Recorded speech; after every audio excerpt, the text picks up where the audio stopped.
Pada kesempatan sore hari ini kita akan belajar satu kebenaran firman Tuhan tentang berjalan bersama Yesus. Ya, mari kita akan buka terlebih dahulu di dalam Lukas pasal 24 ayat 13 sampai dengan ayatnya yang ke-35. Firman Tuhan berbunyi seperti ini.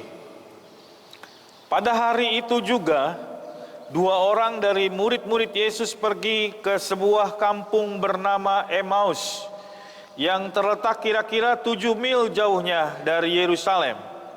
Dan mereka bercakap-cakap tentang segala sesuatu yang telah terjadi.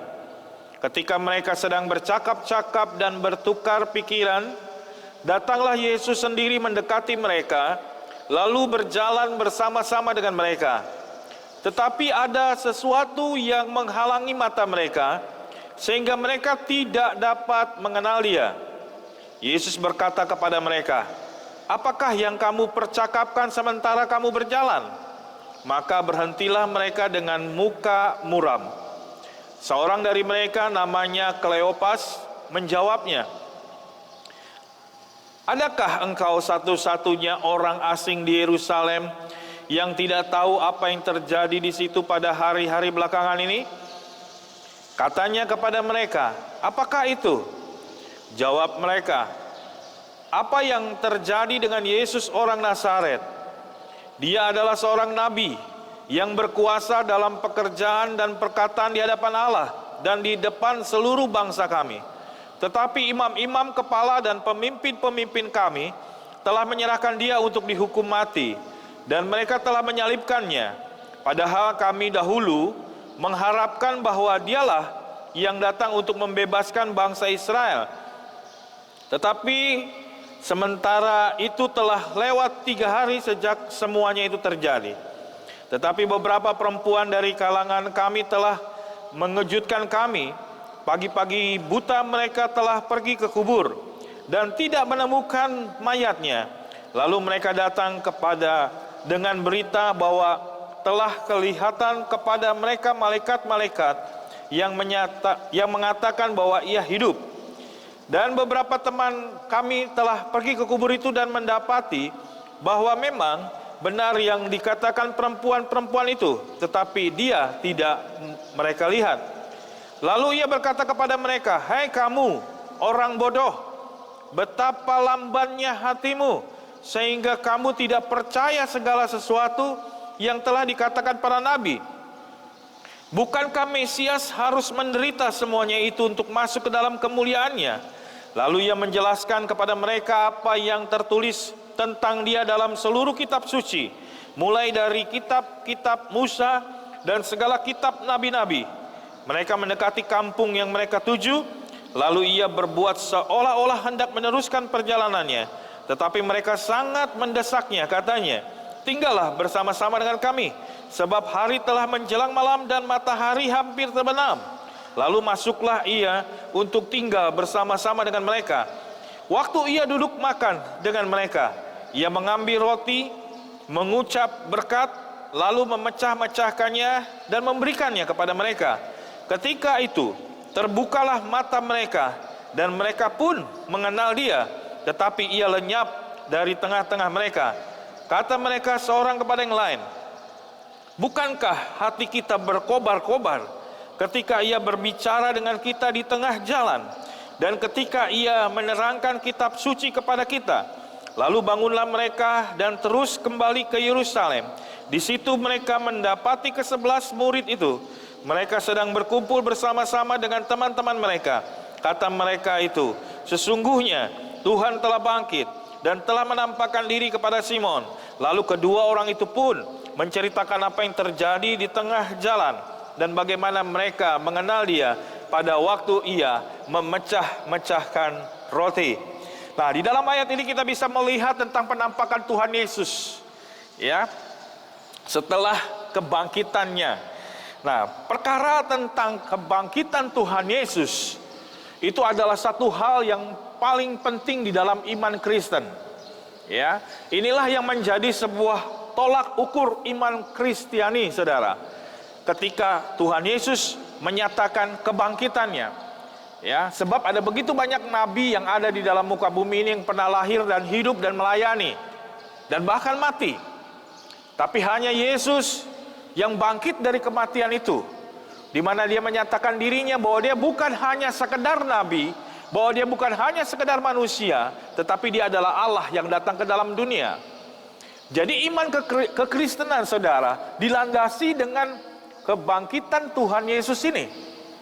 Nah, peristiwa penampakan Tuhan Yesus berulang-ulang kali kepada murid-muridnya di sini seperti menegaskan bahwa kebangkitan Tuhan Yesus itu bukan isapan jempol, tapi kebangkitan Tuhan Yesus memang sungguh-sungguh nyata dan tidak bisa diganggu gugat, tidak bisa ditolak.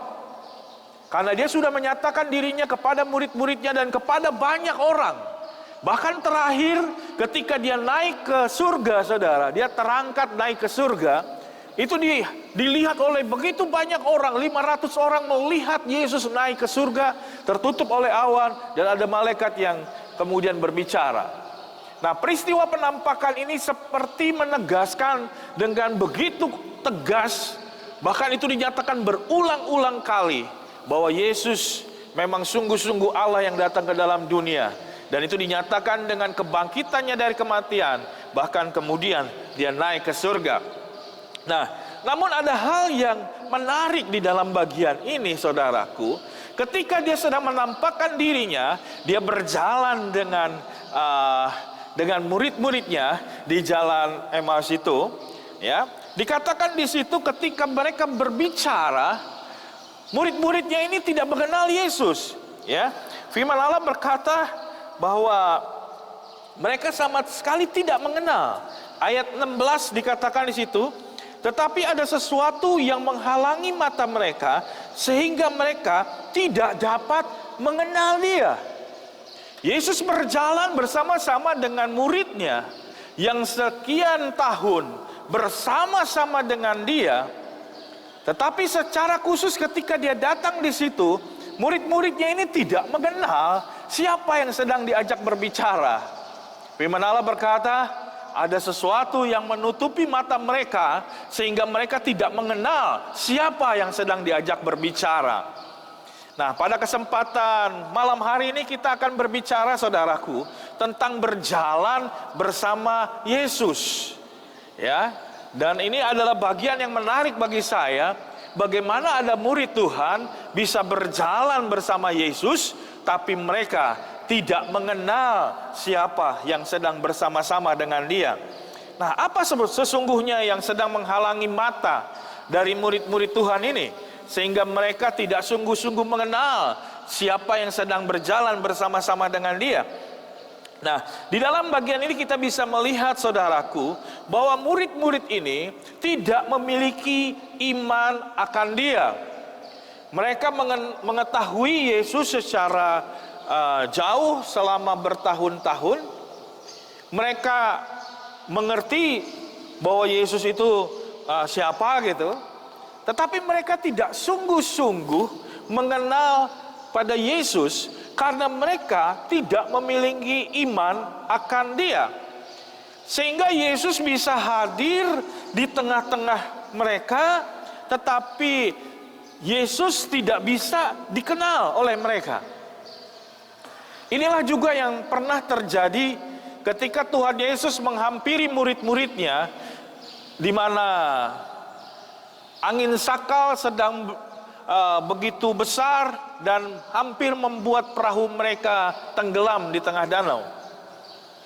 Yesus menghampiri mereka dan Yesus mau menolong mereka. Tetapi murid-muridnya justru berkata, itu hantu. Justru mereka ketakutan ketika Yesus datang. Mereka tidak sungguh-sungguh mengenal Yesus.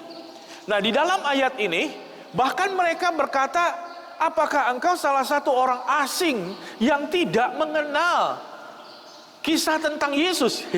Mereka sedang berbicara kepada Yesus, tapi mereka menganggap Yesus itu orang asing di kota itu. Ini menarik buat kita perhatikan, saudaraku. Sebab ada banyak kali kita berjalan bersama-sama Yesus, kita berpikir bahwa kita sedang berjalan bersama-sama Yesus, Bahkan Yesus ada di samping kita dan kita berjalan bersama-sama dengan Dia, tetapi kita tidak sungguh-sungguh mengenal siapa Yesus itu sesungguhnya. Nah, ketika kita mau berbicara tentang berjalan dengan Yesus, perjalanan ini berbicara tentang sesuatu yang berat, saudara. Kadang-kadang kita sering mendengar bahwa berjalan bersama Yesus itu menyenangkan, itu enak, itu indah, gitu. Ada kesaksian-kesaksian yang menceritakan tentang pengalaman dia berjalan bersama-sama dengan Yesus, gitu ya. Ya, itu hanya satu bagian saja dari sebuah perjalanan. Tetapi sesungguhnya perjalanan bersama Yesus itu adalah sesuatu yang sungguh berat. Kenapa saya katakan perjalanan bersama Yesus itu sungguh berat? Sebab ada 3 hal yang kita harus lakukan ketika kita berjalan bersama Yesus. 3 hal inilah yang harus kita miliki. 3 hal inilah yang harus kita jalani, supaya kita bisa sungguh-sungguh berjalan bersama Yesus dan sungguh-sungguh mengenal Dia. Nah, yang pertama adalah kita harus mengikuti visi dan misi Yesus. Saya katakan tadi, ini adalah perjalanan yang cukup berat. Sebab ketika kita berjalan bersama Yesus, kita harus mengikuti visi dan misi Yesus. Apa visi Yesus? Visi Yesus itu agar seluruh umat manusia, semua manusia, itu tidak binasa, tetapi mereka hidup kekal. Mereka tidak akan masuk di dalam neraka, tetapi mereka bisa masuk ke dalam kerajaan Allah. Itulah visi yang dibayangkan oleh Yesus akan terjadi kepada semua manusia. Bahwa manusia itu tidak binasa, melainkan mereka akan hidup kekal di dalam kerajaan sorga. Apa misinya?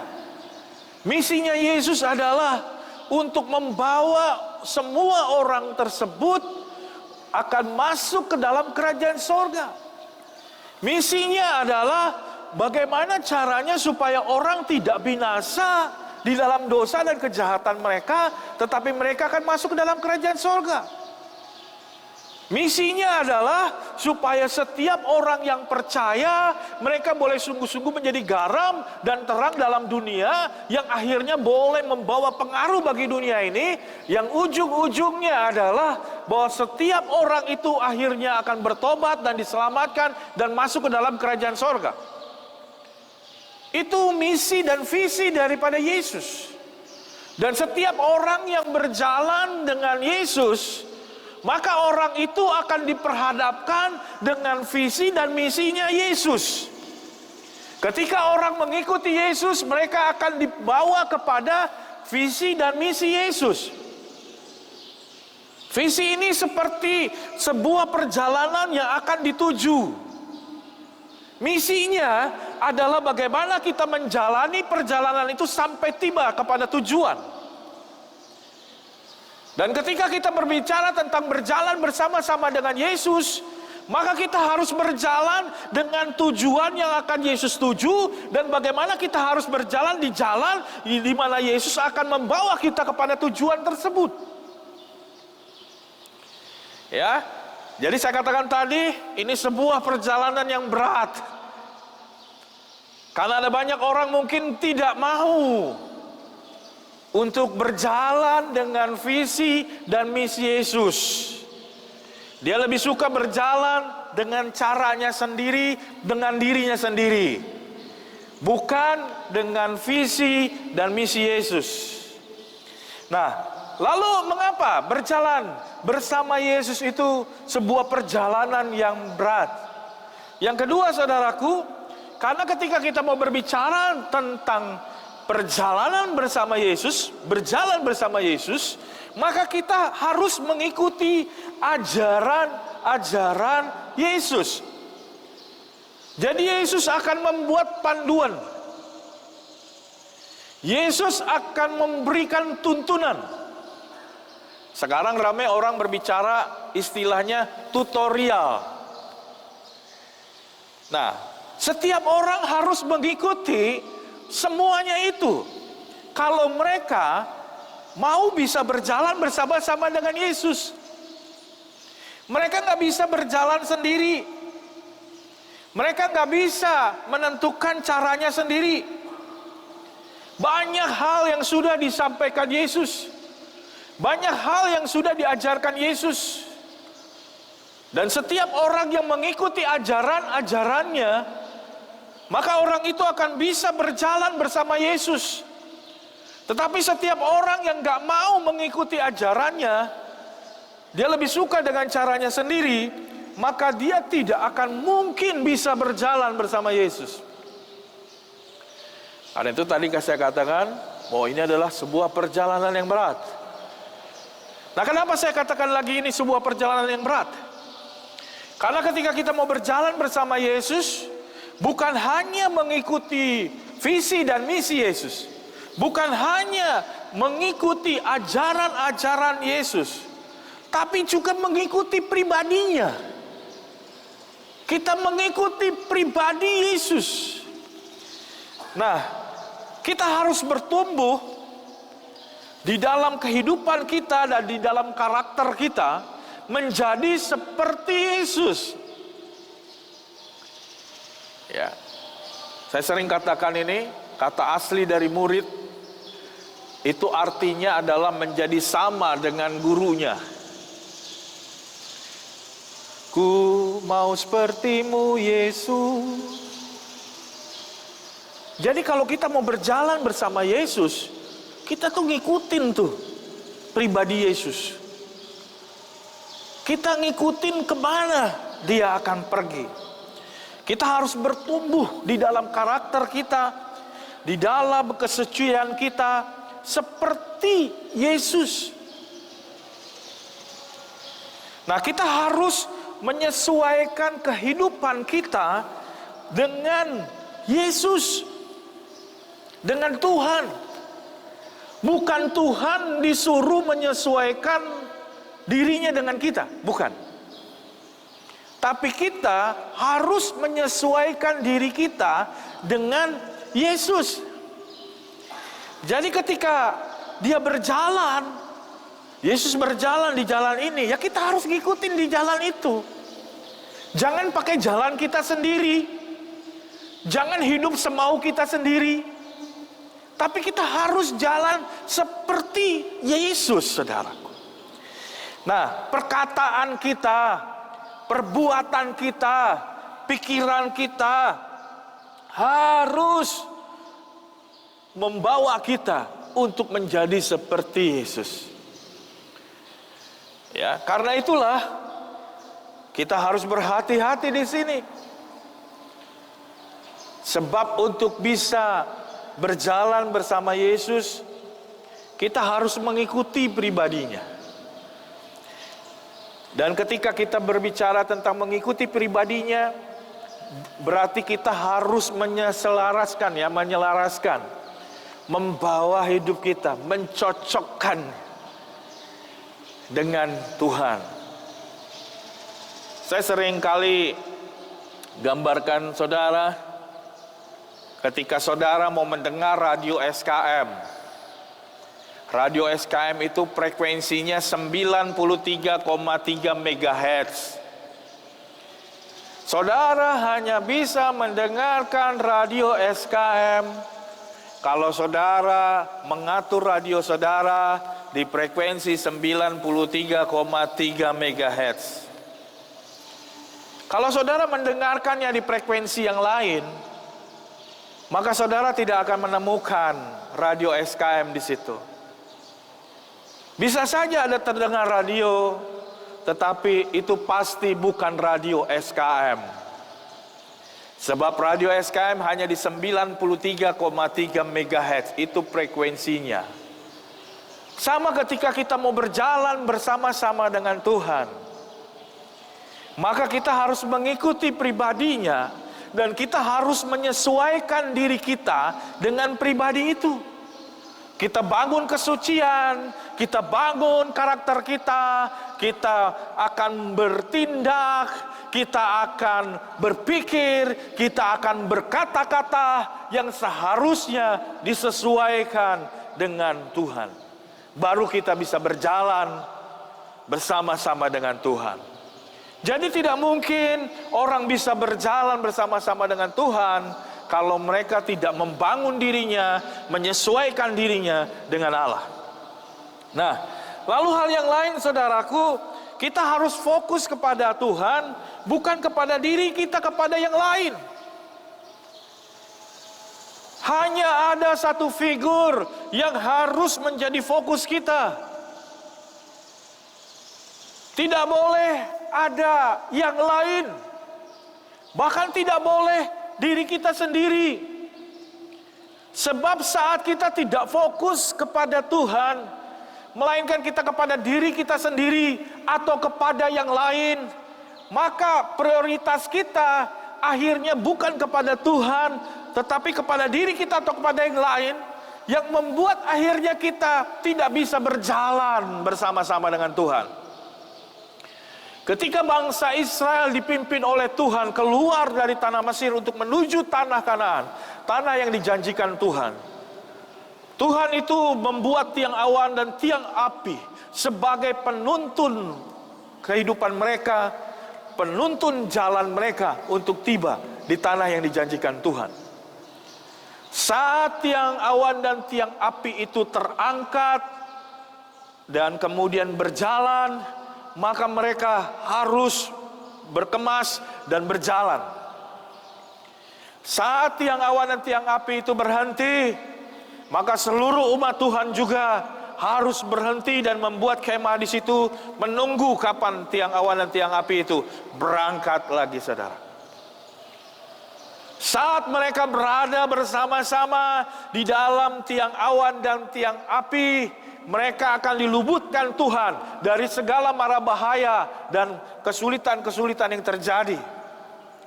Bahkan Tuhan mencukupi kebutuhan mereka sehari-hari saat mereka tetap berada di dalam tuntunan Tuhan. Jadi kalau kita mau berjalan bersama-sama dengan Tuhan, kita harus bawa fokus kita kepada Tuhan, bukan kepada diri kita dan bukan kepada yang lain. Hanya itu caranya kita untuk bisa sungguh-sungguh bisa berjalan bersama-sama dengan Tuhan. Nah, saat kita melihat pribadi Yesus, ada banyak hal yang mungkin kita susah pahami. Satu kali murid-murid Tuhan disuruh mencari makanan di kota, dan Tuhan Yesus bilang, makananku adalah melakukan kehendak Bapa dan menyelesaikannya. Murid-murid bingung memahami ini. Makananku adalah melakukan kehendak Bapa dan menyelesaikannya. Ingat tadi mimpi, visi dan misi Yesus itu. Dan itulah yang selalu dia pikirkan. Menyelesaikan pekerjaan itu. Nah, apakah kita bisa sungguh-sungguh berjalan bersama Yesus? Kalau kita mau berjalan bersama-sama dengan Yesus, mengikuti pribadinya, nah salah satu yang dia katakan, kesukaanku itu adalah melakukan kehendak Bapa dan menyelesaikannya.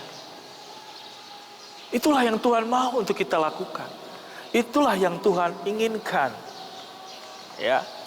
Nah, saat kita mengikuti pribadi Yesus, maka ini berbicara juga saudara tentang bagaimana kita hidup dalam persekutuan dengan Dia. Bukan hanya kita membangun karakter dan kesucian kita seperti Yesus. Bukan hanya kita membawa diri kita untuk terus berfokus kepada Yesus. Tetapi juga kita membangun kehidupan yang ada di dalam persekutuan dengan Dia. Saat kita sungguh-sungguh ada di dalam sebuah persekutuan bersama Yesus, kita mendengarkan ajaran-ajarannya, kita akan sungguh-sungguh memahami ajaran-ajaran tersebut. Firman Allah berkata seperti ini, saudaraku. Ya, bagaimana kemudian si murid-murid itu salah memahami.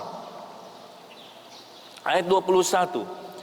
Padahal kami dahulu mengharapkan bahwa dialah yang datang untuk membebaskan bangsa Israel.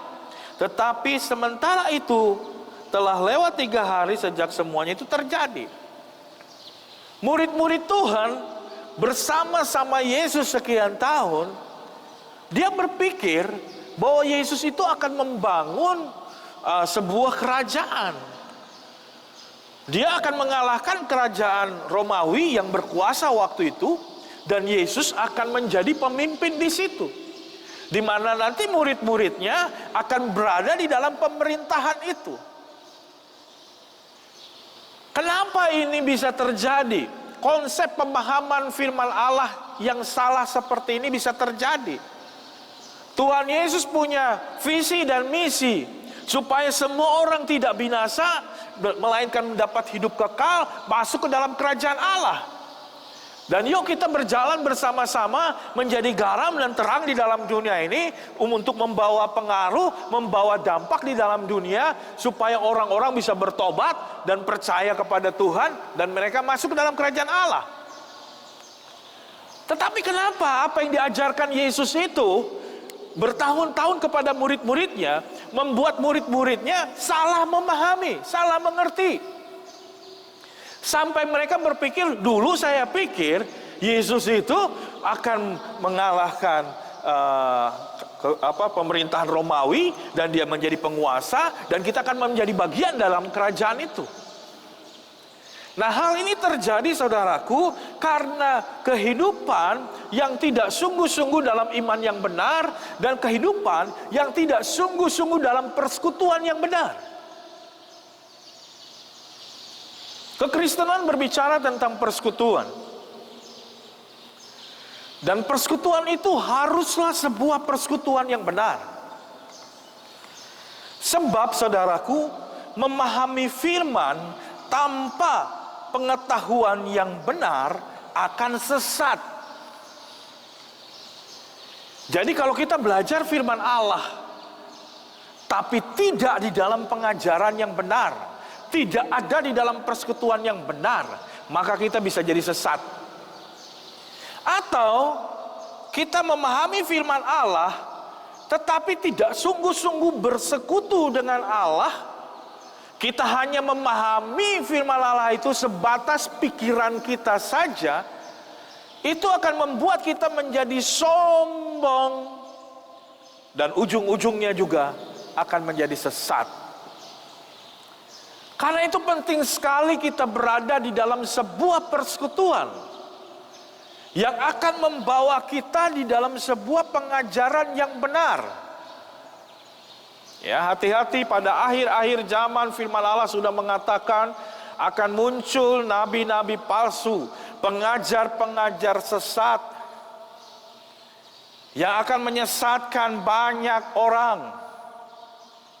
Berhati-hatilah, saudaraku, untuk kita masuk misalnya ke dalam dunia maya sekarang, di mana ada begitu banyak pengajaran-pengajaran di sana. Dan kalau kita tidak hati-hati, maka kita akan disesatkan. Dan bukan itu yang Tuhan mau.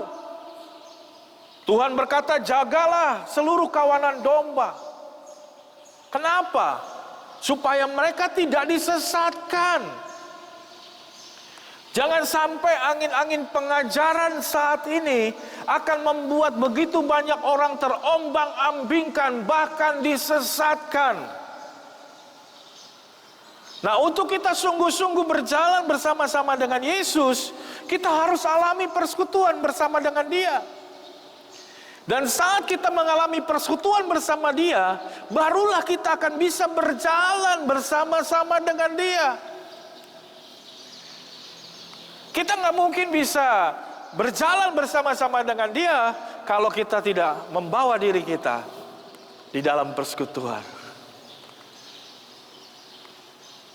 Saya sungguh merenungkan, saudaraku, bagian firman Allah ketika murid-murid Tuhan ini berjalan, mereka tidak kenal Yesus itu.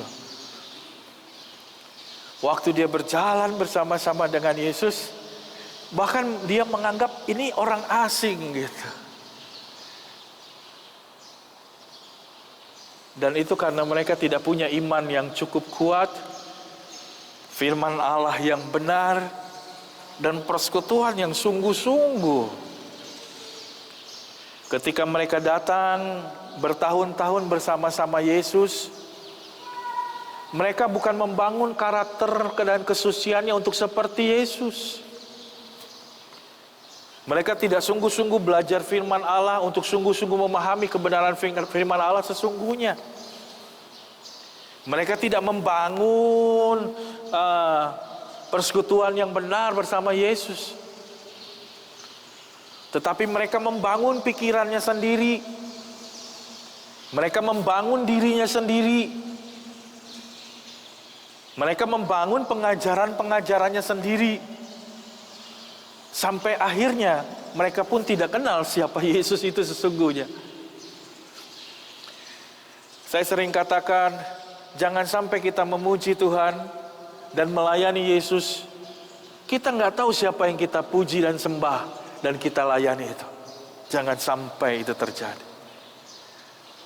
Gereja Tuhan seharusnya akan mengajarkan ini banyak kepada banyak orang. Tentang pentingnya kita untuk mengalami, saudara, perjumpaan bersama Yesus. Mengalami persekutuan yang sungguh-sungguh dengan Yesus. Nah, ketika mereka kemudian ketika Tuhan Yesus mau melanjutkan perjalanan, dia berpura-pura seperti itu. Lalu murid Tuhan ini berkata, tinggallah dulu bersama-sama dengan kami. Dan akhirnya Tuhan Yesus tinggal di situ. Lalu kemudian dia mulai bikin seperti perjamuan kudus di situ, memecah-mecah roti di situ. Dan ketika mereka sedang melakukan itu, gugurlah apa yang menutupi mata mereka. Dan mereka begitu sadar bahwa itu ternyata Yesus. Saat orang mulai masuk di dalam persekutuan, dan itu dinyatakannya melalui perjamuan, itu membuat orang menjadi satu dengan Tuhan. Dan selalu saya ingatkan saudara, jangan lalai untuk mengambil bagian dalam perjamuan kudus. Sebab ketika engkau mengambil perjamuan kudus, engkau menjadi satu dengan Tuhan. Dan engkau menjadi satu dengan saudara seiman. Itu makna dari perjamuan kudus. Itu bukan hanya sekedar kita meminum anggur atau memakan roti. Tetapi kita memperingati kematian Tuhan dan menjadi bagian di dalam kehidupan kematian Tuhan itu. Kita menjadi bagian bersama-sama dengan saudara seiman. Kita menjadi bagian di dalam persekutuan. Karena itu jangan pernah anggap enteng perjamuan kudus. Itu hal yang sangat penting. Lalu mengapa kita harus datang di dalam pujian dan penyembahan seperti yang selalu kita lakukan pada waktu-waktu ini? Karena ketika orang masuk dalam pujian dan penyembahan, dia sedang masuk di dalam persekutuan bersama Tuhan dan di dalam persekutuan dengan saudara seiman. Disitulah dia sedang mengatur frekuensinya untuk menjadi sama dengan channelnya Tuhan. Semakin kita banyak persekutuan di dalam pujian dan penyembahan, itu akan semakin membuat kita peka manakah suara Tuhan dan bukan suara Tuhan. Kita akan semakin cepat untuk bisa mengatur frekuensi di mana bagian Tuhan itu. Karena kita sudah terbiasa di situ. Semakin banyak kita memuji dan menyembah Tuhan, Itu akan membuat kita akan semakin paham dan mengerti kapan kita harus berjalan bersama-sama dengan Yesus itu dan tetap berada bersama-sama dengan Dia di dalam jalan itu. Amin. Jadi mari kita puji Dia, mari kita sembah Dia, alamilah persekutuan bersama-sama dengan Tuhan. Ketika kita masuk di dalam persekutuan dengan Tuhan, saudara bisa melakukan itu juga di dalam saat teduh, saat-saat saudara pribadi bersama-sama dengan Tuhan. Saat nggak ada orang di sekitar kita, saat tidak ada siapapun di sekitar kita, kita bisa datang kepada Tuhan, memuji dan menyembah Tuhan. Kita bisa mengalami persekutuan bersama-sama dengan Dia. Di dalam doa Bapa kami sudah diajarkan saudara, apa yang kami harus lakukan di dalam berdoa. Berdoalah, masuklah ke tempat yang tersembunyi dan berdoalah dari situ. Salah satu makna dari itu adalah apa saudaraku? Kita nih nggak ada yang ganggu. Nggak ada siapapun yang mempengaruhi kita. Tidak ada siapapun yang lain. Tapi kita datang di situ langsung ketemu sama Tuhan. Persekutuan. Nah, itulah yang akan membangun kita untuk bisa sungguh berjalan bersama-sama dengan Tuhan. Saya berdoa kepada Tuhan supaya setiap kita akan mulai masuk di dalam perjalanan dengan Tuhan. Dan ketika kita mulai bergaul karib dengan Dia, Tuhan akan bawa kita di dalam perjalanan dengan Dia. Ada banyak hal yang sebenarnya Tuhan mau sampaikan. Seperti contohnya di dalam perjalanan ke Emmaus ini. Tuhan banyak berbicara. Tapi muridnya enggak ngerti. Ada banyak yang Tuhan mau sampaikan. Tapi mereka enggak sungguh memahami. Mata mereka tertutup. Mari buka semuanya itu saudara. Supaya kita tahu, kita mengerti apa sih yang Tuhan mau dalam hidup kita. Dan saya percaya ada banyak hal yang Tuhan akan bukakan rahasia-rahasianya dalam hidup kita. Mari kita bangkit berdiri bersama-sama. Kita sembah Tuhan pada kesempatan malam hari ini. Kita tinggikan Dia. Mari masuk di dalam persekutuan dengan Tuhan.